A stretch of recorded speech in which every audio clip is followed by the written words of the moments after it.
Leitura bíblica anual em ordem cronológica de número 132 do dia 7 de julho. Em continuação, o reino dividido entre Judá e Israel, ou Israel e Judá. Segunda Reis, capítulo 3, do versículo 1 até o versículo 3, vai falar para nós sobre o início do reinado. Jorão, filho de Acabe, tornou-se rei de Israel. Em Samaria, no 18º ano de Josafá, rei de Judá. E reinou 12 anos. Fez o que o Senhor reprova, mas não como seu pai e sua mãe, pois derrubou a coluna sagrada de Baal que seu pai havia feito. No entanto, persistiu nos pecados que Jeroboão, filho de Nebate, levara Israel a cometer e deles não se afastou. Segunda Reis, capítulo 2, do versículo 1 ao 11, vai falar sobre o translado de Elias. Quando o Senhor levou Elias aos céus num redemoinho, aconteceu o seguinte: Elias e Eliseu saíram de Gilgal. E no caminho disse-lhe Elias: fique aqui, pois o Senhor me enviou a Betel. Eliseu, porém, disse: juro pelo nome do Senhor e por tua vida que não te deixarei ir só. Então foram a Betel. Em Betel, os discípulos dos profetas foram falar com Eliseu e perguntaram: você sabe que hoje o Senhor vai levar para os céus o seu mestre, separando-o de você? Respondeu Eliseu: sim, eu sei, mas não falem nisso. Então Elias lhe disse: fiquem aqui, Eliseu, pois o Senhor me enviou a Jericó. Ele respondeu: juro pelo nome do Senhor e por tua vida que não te deixarei ir só. Desceram então a Jericó. Em Jericó, os discípulos dos profetas foram falar com Eliseu e lhe perguntaram: você sabe que hoje o Senhor vai levar para os céus o seu mestre, separando-o de você? Respondeu Eliseu: sim, eu sei, mas não falem nisso. Em seguida, Elias lhe disse: fique aqui, pois o Senhor me enviou ao rio Jordão. Ele respondeu: juro pelo nome do Senhor e por tua vida que não te deixarei ir só. Então partiram juntos. 50 discípulos dos profetas os acompanharam e ficaram olhando à distância. Quando Elias e Eliseu pararam à margem do Jordão, então Elias tirou o manto, enrolou e com ele bateu nas águas. As águas se dividiram e os dois atravessaram em chão seco. Depois de atravessar, Elias disse a Eliseu: o que posso fazer em seu favor antes que eu seja levado para longe de você?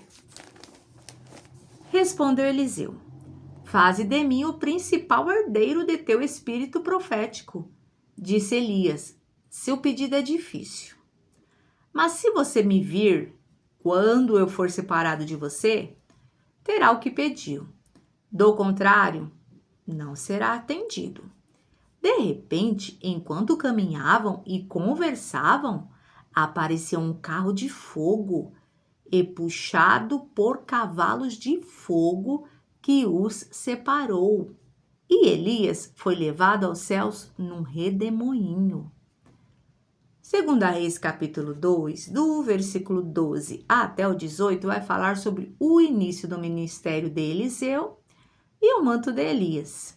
Quando viu isso, Eliseu gritou: meu pai, tu eras como os carros de guerra e os cavaleiros de Israel. E quando já não podia mais vê-lo, Eliseu pegou as suas próprias vestes e as rasgou ao meio. Depois pegou o manto de Elias, que tinha caído, e voltou para a margem do Jordão. Então bateu nas águas do rio com o manto e perguntou: onde está agora o Senhor, o Deus de Elias? Tendo batido nas águas, elas se dividiram e ele atravessou. Quando os discípulos dos profetas vindos de Jericó viram isso, disseram: o espírito profético de Elias repousa sobre Eliseu. Então foram ao seu encontro, prostraram-se diante dele e disseram: olha, nós, teus servos, temos 50 homens fortes, deixa-os sair à procura do teu mestre. Talvez o Espírito do Senhor o tenha levado e deixado em algum monte ou em algum vale. Respondeu Eliseu: não mandem ninguém. Mas eles insistiram até que, constrangido, consentiu. Podem mandar os homens, e mandaram 50 homens que procuraram Elias por 3 dias. Mas não encontraram. Quando voltaram a Eliseu, que tinha ficado em Jericó, ele lhes falou: não lhes disse que não fossem? Segunda Reis, capítulo 2, do versículo 19 ao 22, vai falar sobre o milagre da purificação da água. Alguns homens da cidade foram dizer a Eliseu: como podes ver, esta cidade está bem localizada, mas a água não é boa e a terra é improdutiva. E disse ele: ponham sal numa tigela nova e tragam-na para mim. Quando a levaram, ele foi à nascente, jogou o sal e disse: assim diz o Senhor: purifiquei esta água, não causará mais mortes, nem deixará a terra improdutiva. E até hoje a água permanece pura, conforme a palavra de Eliseu. Segunda Reis, capítulo 2, do versículo 23 ao 25, vai falar sobre o castigo dos zombadores. De Jericó, Eliseu foi para Betel. No caminho, alguns meninos que vinham da cidade começaram a caçoar dele, gritando: suma daqui, careca! Voltando-se, olhou para eles e os amaldiçoou em nome do Senhor. Então, 2 ursas saíram do bosque e despedaçaram 42 meninos. De Betel, prosseguiu até o Monte Carmelo e dali voltou a Samaria. Segunda Reis, capítulo 3, do versículo 6 ao 9, vai falar assim: Josafá une-se a Jorão contra os moabitas, marcha para o combate. Então, naquela ocasião, o rei Jorão partiu de Samaria e mobilizou todo Israel. Também enviou esta mensagem a Josafá, rei de Judá: o rei de Moabe rebelou-se contra mim, e irás acompanhar-me na luta contra Moabe? Ele respondeu: sim, eu irei, serei teu aliado. Os meus soldados e os teus, os meus cavalos e os teus serão um exército só. E perguntou: por qual caminho atacaremos? Respondeu Jorão: pelo deserto de Edom. Então o rei de Israel partiu com os reis de Judá e de Edom. Depois de uma marcha de 7 dias, já havia acabado a água para os homens e para os animais. Segunda Reis, capítulo 3, o versículo 10 até o versículo 20, vai falar sobre Eliseu, promete vitória e água. Exclamou então o rei de Israel: e agora? Será que o Senhor ajuntou a nós os 3 reis para nos entregar nas mãos de Moabe? Mas Josafá perguntou: será que não há aqui profeta do Senhor para que possamos consultar o Senhor por meio dele? Um conselheiro do rei de Israel respondeu: Eliseu, filho de Safate, está aqui. Ele era auxiliar de Elias. Josafá prosseguiu: a palavra do Senhor está com ele. Então o rei de Israel, Josafá, e o rei de Edom foram falar com ele. Eliseu disse ao rei de Israel: Nada tenho que ver com você. Vá consultar os profetas de seu pai e da sua mãe. Mas o rei de Israel insistiu. Não, pois foi o Senhor que nos ajuntou, 3 reis, para entregar-nos nas mãos de Moabe?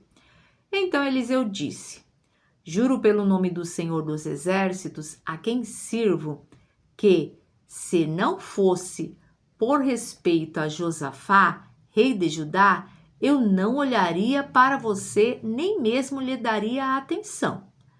Mas agora tragam-me um arpista. Enquanto o arpista estava tocando, o poder do Senhor veio sobre Eliseu, e ele disse: Assim diz o Senhor: cavem muita cisterna neste vale, pois assim diz o Senhor: vocês não verão vento nem chuva, contudo este vale ficará cheio de água e vocês, seus rebanhos e seus outros animais beberão. Mas para o Senhor isso ainda é pouco. Ele também lhes entregará Moabe nas suas mãos. Vocês destruirão todas as suas cidades fortificadas e todas as suas cidades importantes. Derrubarão toda árvore frutífera, taparão todas as fontes e encherão de pedras todas as terras de cultivo.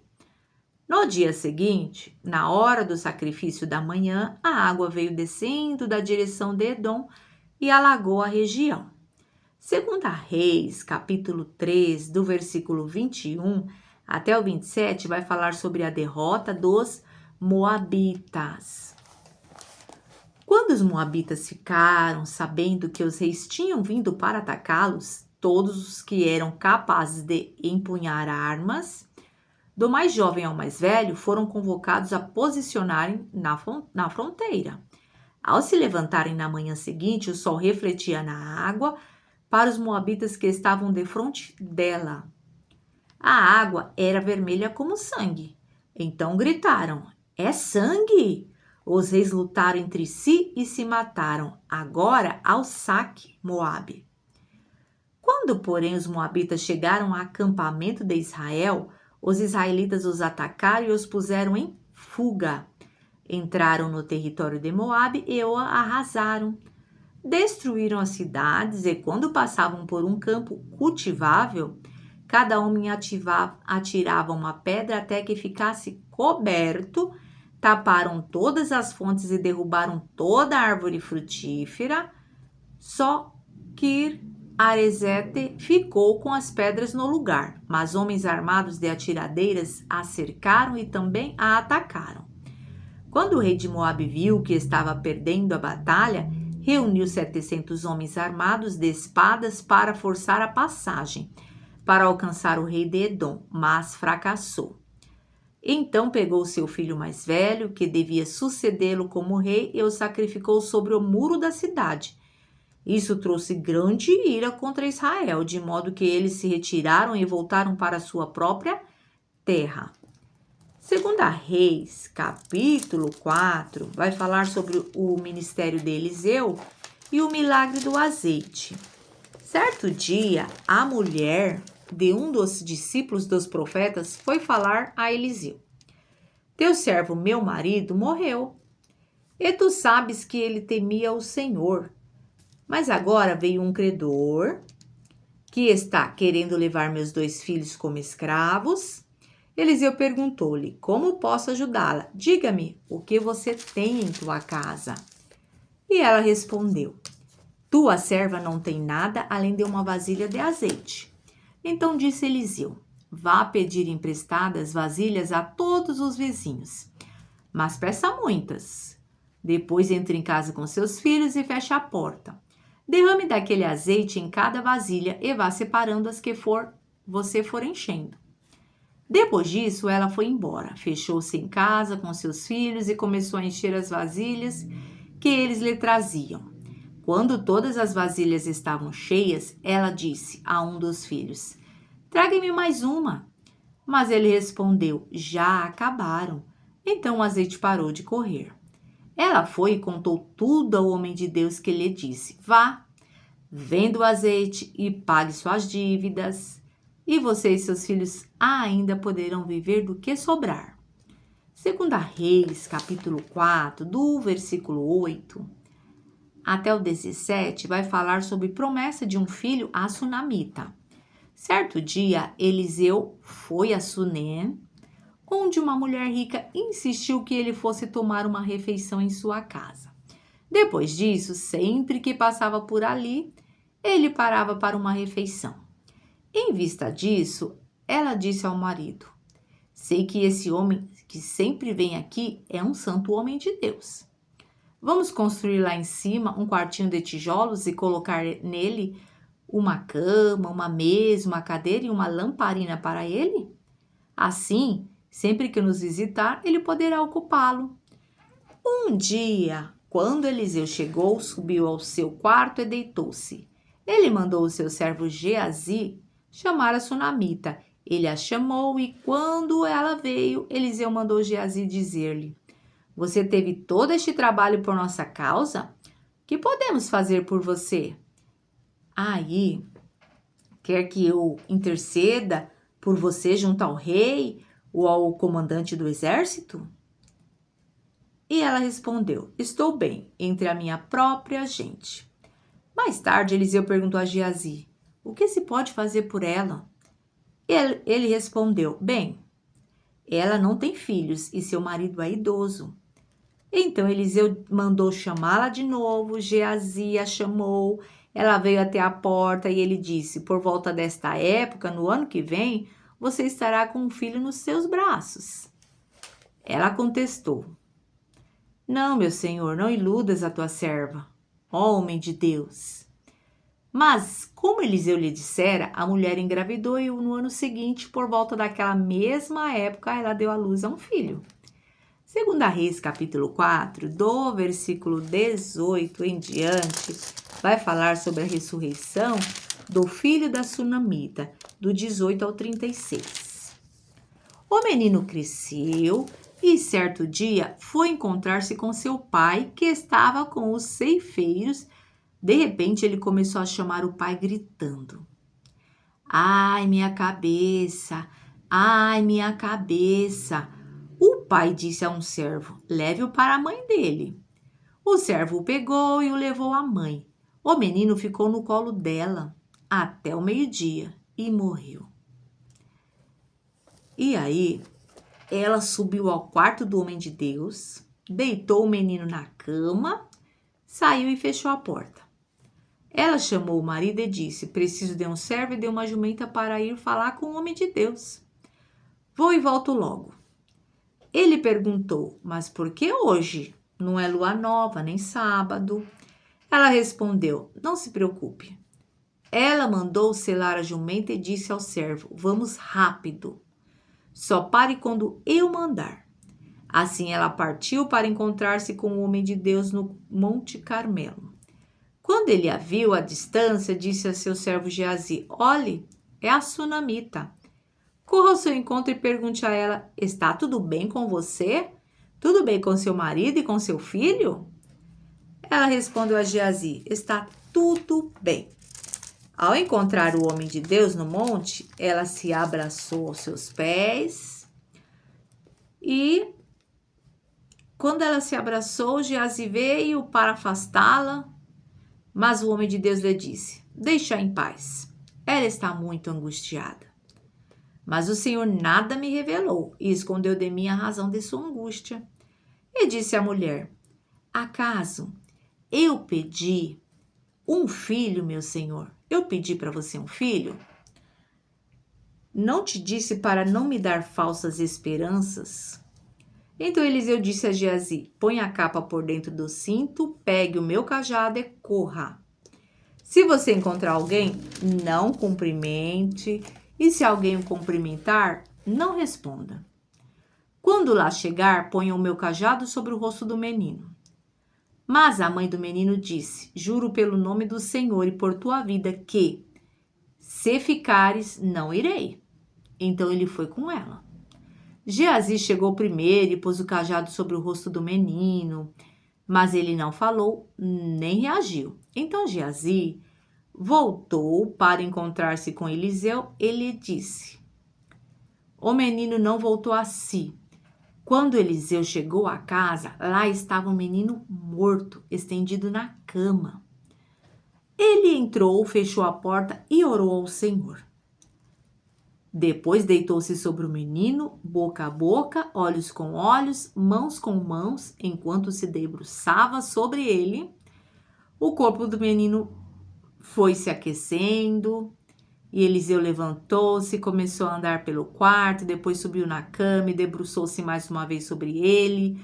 O menino espirrou 7 vezes e abriu os olhos. Eliseu chamou Geazi e o mandou chamar a sunamita. E ele obedeceu. Quando ela chegou, Eliseu disse: Pegue seu filho. Ela entrou, prostrou-se aos pés, curvando-se até o chão. Então pegou o filho e saiu. 2 Reis, capítulo 8, o versículo 1 e o 2, diz sobre a predição de fome. Eliseu tinha prevenido a mãe do menino que ele havia ressuscitado. Saia do país com sua família e vá morar onde puder, pois o Senhor determinou para esta terra uma fome que durará 7 anos. A mulher seguiu o conselho do homem de Deus, partiu com a sua família e passou 7 anos na terra dos filisteus. 2 Reis, capítulo 4, do versículo 38 ao 44, vai falar sobre outros milagres. E aí a gente encerra a leitura de hoje. Depois Eliseu voltou a Gilgal. Nesse tempo, a fome assolava a região. Quando os discípulos dos profetas estavam reunidos com ele, ordenou ao seu servo: põe o caldeirão no fogo e faça um ensopado para estes homens. Um deles foi ao campo apanhar legumes e encontrou uma trepadeira. Apanhou algum de seus frutos e encheu deles o seu manto.